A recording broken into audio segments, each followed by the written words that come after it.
Hello everyone, welcome to this presentation. This presentation's topic is the COVID-19 jostle.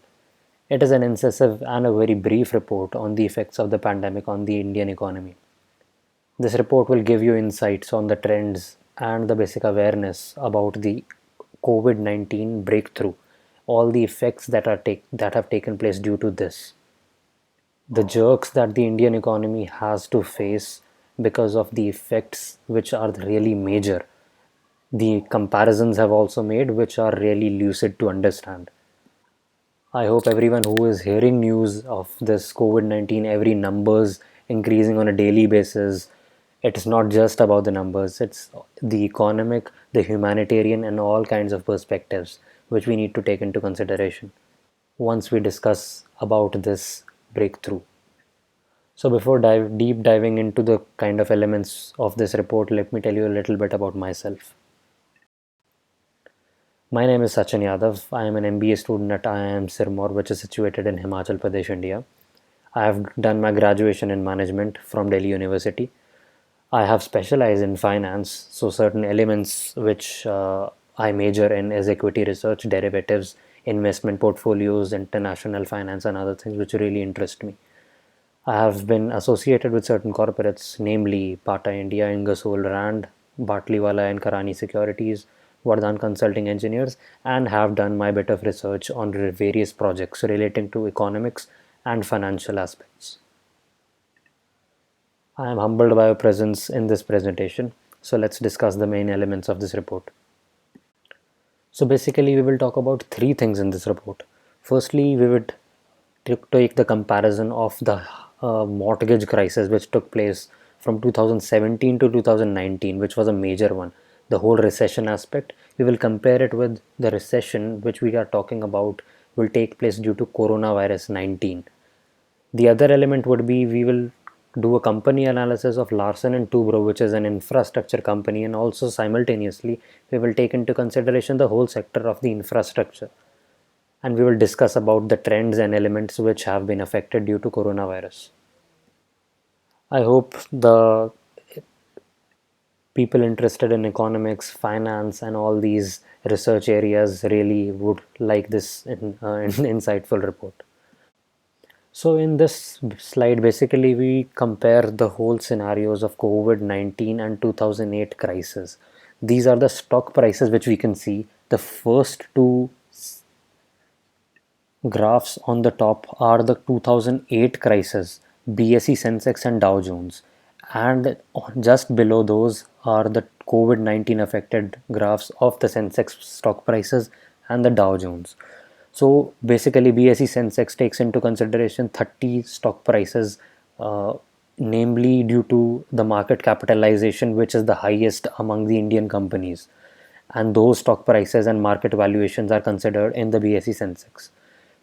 Same kind of scenario for the American economy is Dow Jones, which also takes into consideration 30 companies, and simultaneously I have tried to list both the graphs and take into consideration what was and what is the effect going on right now.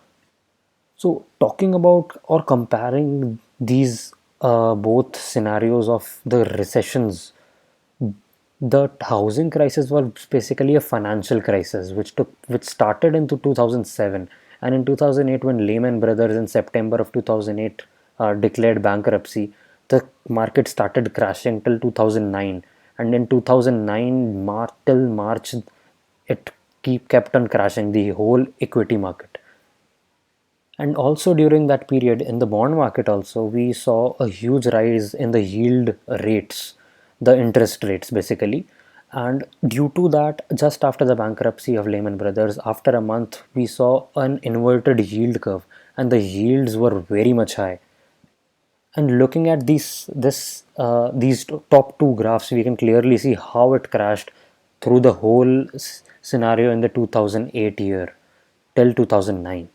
But when we look at COVID-19, the kind of effect it has caused is demand and also the supply one. So basically, everybody has gone into a lockdown first of all. So we have been seeing that there would be about a 10% decline in the global GDP, which is huge. So reports have shown about $9 trillion will wash out through the economies of the world. But what another major good sign is that every country has declared mostly the stimulus packages to push the economy, push the equity bond markets. The yield rates are low. Uh, the Central Bank of India, if we take into consideration, has given 50,000 crores of rupees to basically improve the debt market area, and also just because the Franklin Templeton case occurred in the mutual funds. But the good part we are able to see here is once the crash happened, the equity market has kept on increasing. But we can't really estimate any good thing out of it just because we can easily see the programmers, if you try to code it out, you can easily find out that the equity market is kind of dealing from the economy right now. And during a kind of a pandemic which affects everything which comes into its way, it is very difficult for anybody to predict even the stock prices. So basically, it is driven by the market sentiments which are out there. If you talk about that, if any country, for example, Israel yesterday came out and said that we have almost discovered a vaccine and it is working quite good, so the markets kept rising. So about 200 points rose up. In the We saw that the BSE rose 200 points. Same went up for the Nasdaq. But when you see some sectors are lagging behind, and that is just because it is a very unstructured way of improvement and growth right now. I hope you take something good out of these graphs. So let's move on to the next slide. So this slide basically covers three major trends which I recently observed. First is the US India currency rate. So we, as and when the coronavirus pandemic happened, we saw a huge rise in the demand of dollars. People shifted towards buying dollars just to find out a safe haven. Same goes with the gold prices. If we see, if any kind of crisis happens, people shift to gold because it is kind of people have the perspective that gold is one of the safe havens, and that kind of saves you from everything that is going on in the economy, which is very sensitive to it. From the Indian perspectives, we saw that the foreign portfolio investors, they started selling off everything. They got out of the Indian market. Even if we see right now the trend has been very bad, but the central bank, the government of India have been trying their best. The companies which are losing out a lot in China and want to come out of it, we are making good deals with them. So FPIs will, in the longer run, we can expect them to really come to our country and really invest. And for the in the long run, I think this would be a very positive thing for India if we really seize this opportunity. Other thing is the 10-year bond. So basically, this is the yield rate which we look at in the debt market. It has continuously decreased. We saw it is right now about 6.1% as I saw it today. One good thing we can say that it is a normal curve right now. It is not at all inverted or a flattened one. So we can invest in long-term bonds. People can look forward to this as the yield rates are very low right now, and that means the bond prices are high. So the bond investors which are really there in the debt market, they have got a good lump sum amount of profits into it. That clearly shows that. And when we have seen that the banks have been given a quite good amount of liquidity push, we can really expect the debt market to be stable right now. But but that was certainly just because of the Franklin Templeton case, to save the whole market from the contagious effect of that, because the debt market players are really afraid to invest right now in the especially in the low debt kind of papers. And we have easily seen that the Indian credit rating has will be decreased to Baa3 right now, and also many papers have lost their credit ratings and are now degraded. So the fourth thing I wanted to discuss here is the crude oil prices, which have collapsed, and it is actually a good thing for India.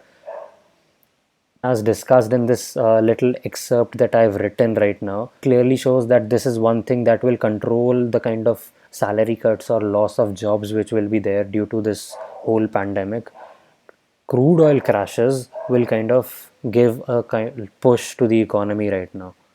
So I hope this little infographic gives you quite insights. So let's move on to the next slide. I hope everyone here has heard the name of L&T Larsen and Toubro. It is basically a Dutch engineering company, and it is a global conglomerate, has so many subsidiaries in India, and is an infrastructure behemoth. Recently, we saw the inauguration of the Vallabhbhai Patel statue on Narmada Sarovar Dam, and it was basically built by this company only. There are so many great infrastructure projects which are carried on by this company. The name, the trust, the indigenous heritage which is basically delved into each and every institution which this company has built. We know that one of the key pillars to developing any economy and having a very good growth is infrastructure.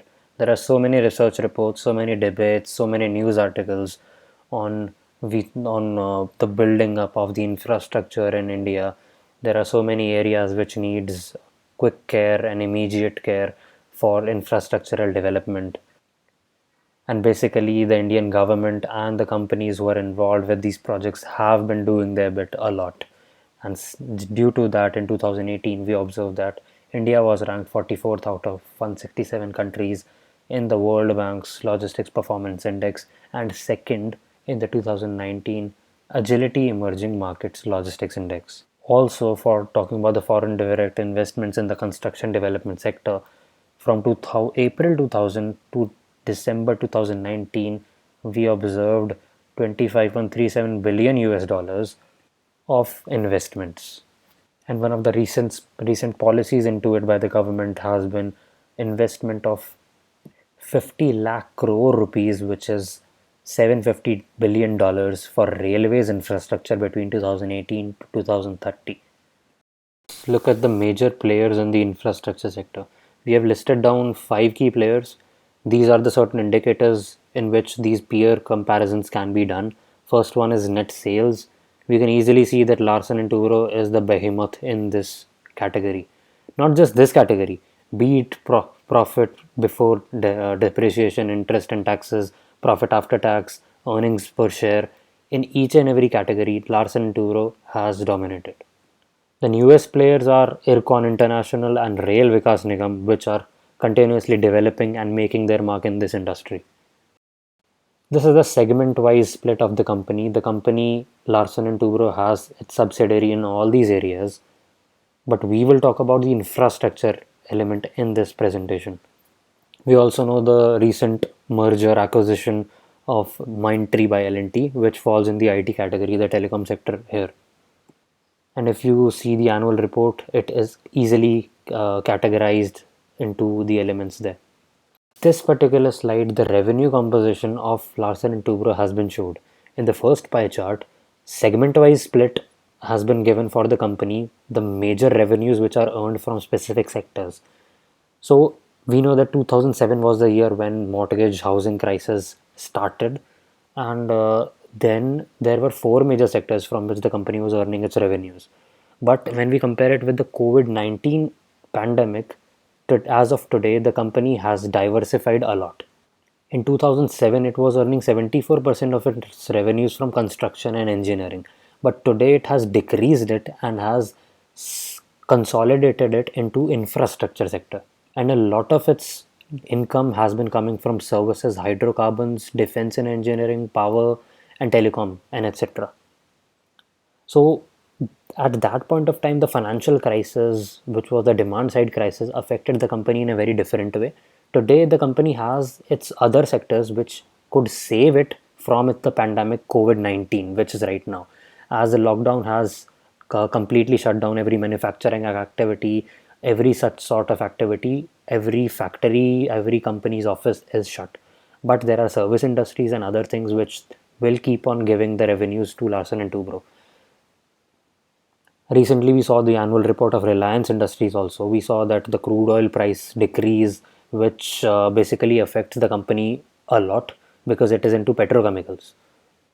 So it showed in its exceptional income a negative element, and it was about 11 to 10 crores basically. But guess what? Its recent subsidiary Reliance Jio was one which saved it from this basic crisis, and the company has been able to show positive profit, the income, which is a really good sign for the company. So diversification, becoming a good conglomerate, getting revenues from different sectors really helps you out in the long run.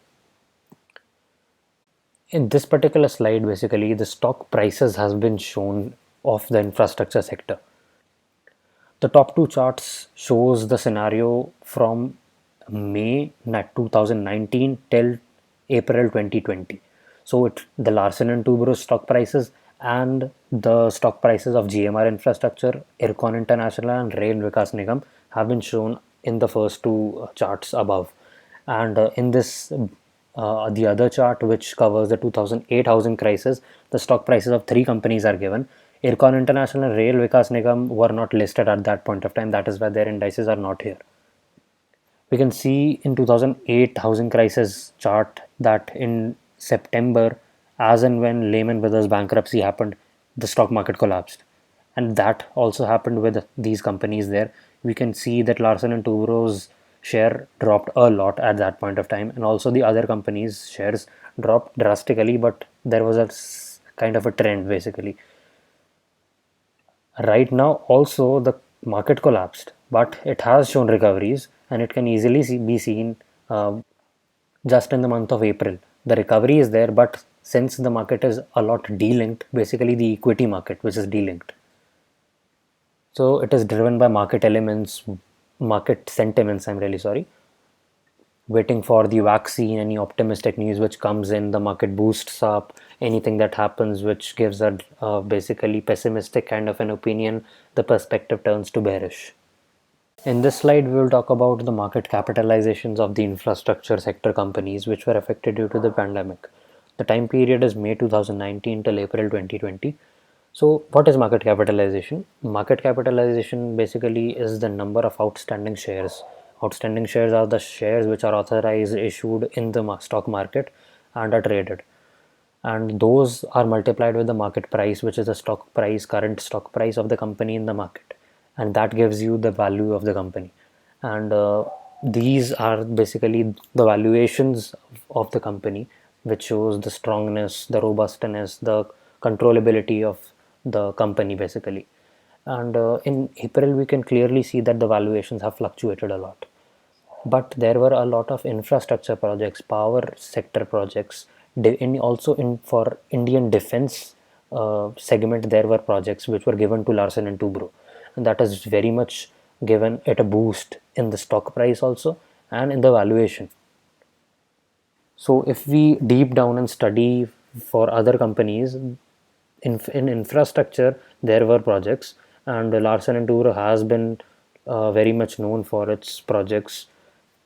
It has seized so many deals that if it stops today the functionality of the company, then it will still have till 10 years of projects in its bucket. So that is the kind of future projections, the long-term planning that the company has done for it. In this slide, I've made a chart for the systematic beta, the systematic risk or the non-diversifiable risk for the infrastructure sector companies. The time series data is the same from May 2019 to April 2020. So what is systematic beta? In simple terms, if we talk about, if for instance beta is greater than 1, for example it is 1.1 and the market is rising, so the stock will be sensitive positively towards the market. And if it is less than 1, for instance it is 0.8, so it is negatively sensitive. And this sensitivity shows how much it fluctuates more or less as per the fluctuations in the market. In this presentation, we've said that the stock market is kind of delinked from the economy right now. But this volatility simply tells you and also proves this fact.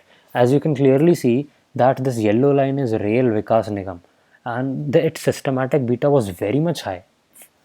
at on May 2019, and what that would mean was, if the market is positively growing, the stock price of Rail Vikas Nigam will grow very highly, which would be more than 2.5 multiplied to the kind of growth going on in the market. But every systematic beta of each and every company has continuously decreased when you talk about the pandemic right now, and it has fluctuated so much, and it has simply fallen down. For the two companies, which are Ircon International and GMR Infrastructure, the systematic beta is less than 1.